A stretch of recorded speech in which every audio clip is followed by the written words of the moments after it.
So I know it's 2020 and corporations are not our friends, but I really do love Barnes & Noble and I want it to succeed. I like the experience of going to the store. I have a yearly membership that I rarely use. I realize the books are more expensive there, but like I don't mind. My nearest Barnes & Noble is like a 20-minute drive away. I could just go to the local half-price books or any number of like smaller indie bookstores, but like there's something different about a bookstore filled with yummy, fresh, newly printed books, that new paper smell, an entire room full, or rooms, an entire store full of that new book smell.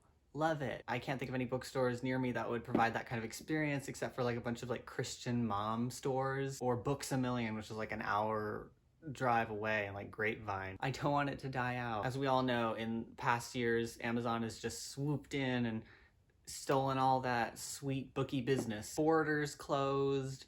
Does anybody remember Hastings? I'm still sad that Hastings is closed. This is the last book I ever bought from Hastings. I still haven't read it. Every time I look at it, it just makes me sad. In I think August of 2019, Barnes & Noble got a new CEO named James Duant. There's an article here that makes a pun with daunting, so that makes me think it's pronounced Daunt, but I'm just gonna say Duant because that seems right? Duant promised to turn things around. He came in riding off the success of revitalizing another line of bookstores in the UK called Waterstones. He has said that the Christmas and holiday season of 2019 was kind of already set whenever he jumped in. So most of his planned revitalization of the Barnes & Noble brand is probably going to happen starting this year, starting right now. Can't wait. James Duant said that his plan for Barnes & Noble was he wanted to make it feel more like an indie bookstore experience. He mentioned stuff about having local managers getting to personalize their store to a greater extent. And I think he also said something about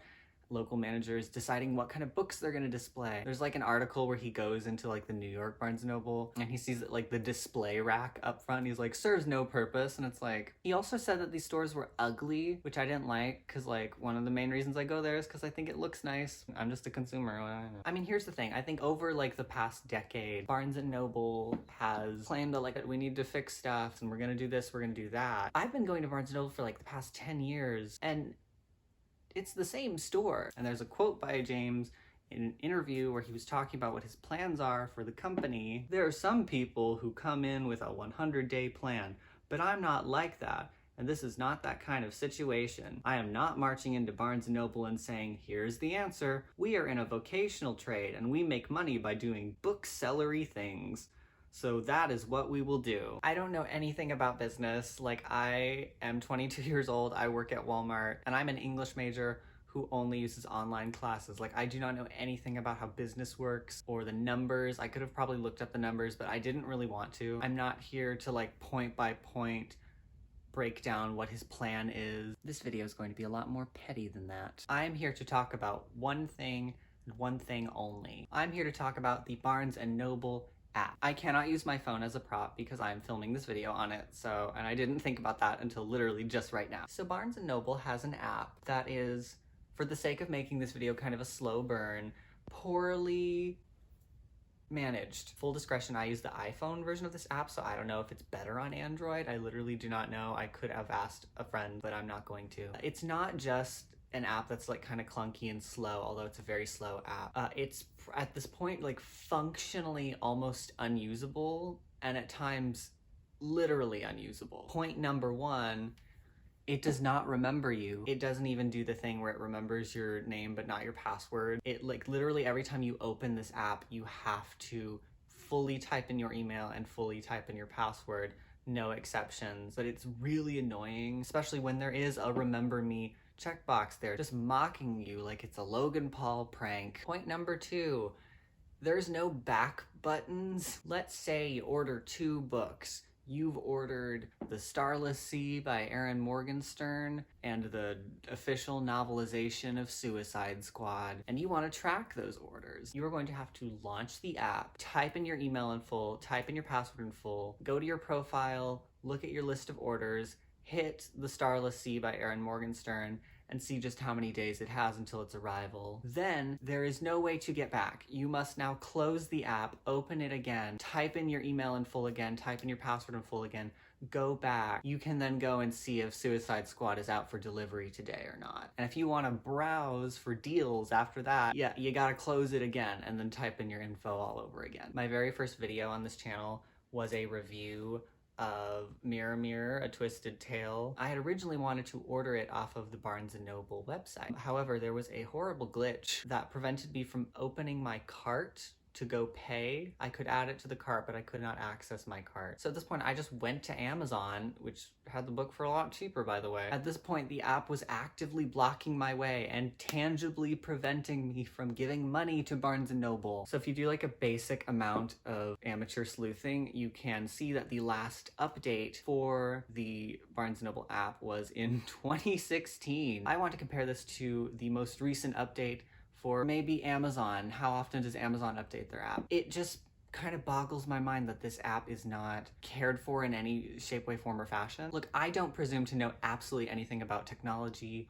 or coding or how this even works. I don't know how expensive it would be to fix it. Maybe just the foundation for this app was so crappy that if they wanted to fix it, they would have to go back and like start from scratch. I don't know. Like they must know. They must know. I mean, is it just me? Because I've at this point used this app across 2 different phones. It's not just, maybe it's just the Apple version of this app. If you have an Android Barnes & Noble app that's super lit, let me know. I mean, I guess when your biggest competitor is an online mechanic that pits you and them as easy access home comfort versus the strain of having to go somewhere and physically do something. The best way that you can combat that is adding restaurants to your bookstore. Yeah, remember like in 2018 they said that was what they were gonna do, and then that just like quietly got shuffled to the side because like it's really stupid. Who's going to a bookstore to buy paper books and then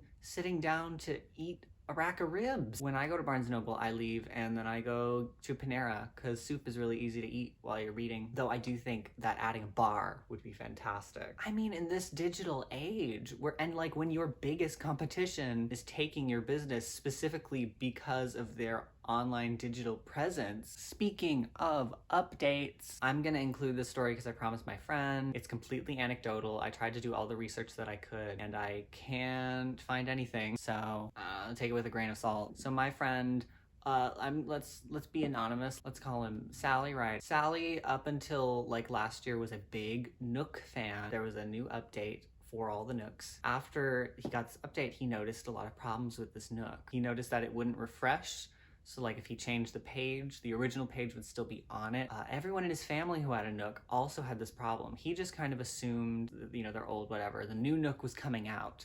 So he was, I'll just get a new Nook, whatever. Also, side note, this is at that same time when there was a huge controversy because the new Nooks came out and like a bunch of them had dead pixels. So he got a new Nook and it was the same problem. And he realized, allegedly, that this update might have caused these problems. I have not been able to find like any real news sources, which means either Barnes & Noble is like the mafia and they're just like paying people to be quiet, or Barnes & Noble's Nook business is so tiny and inconsequential and insignificant that nobody cared even though they like made a big fuck up. I know that their like Nook sales have gone down like 23% or something since like 2017. Apparently also it hasn't updated since, and apparently other e-readers update a lot more often. I can look up those updates. I cannot look up the updates for the Nook. So, I mean, take all that with a grain of salt, but that was Sally's story. I don't know. At this point, it kind of feels like Barnes & Noble is just kind of radiating boomer energy, you know? I just get the feeling that like the chairman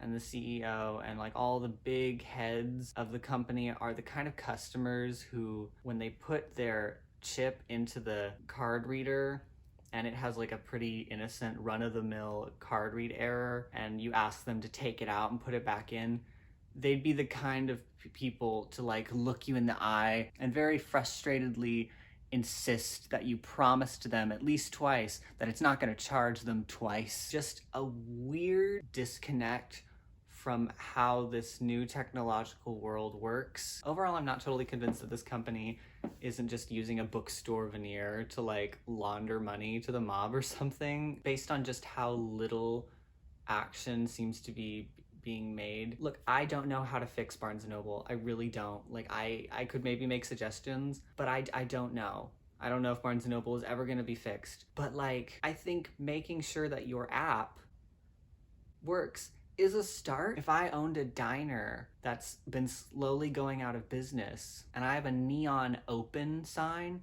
out front that has been broken, there's no guarantee that if I pay to have it fixed, that one open sign is gonna revitalize my business, but it can't hurt to try. Just like Barnes & Noble, please update the app, please.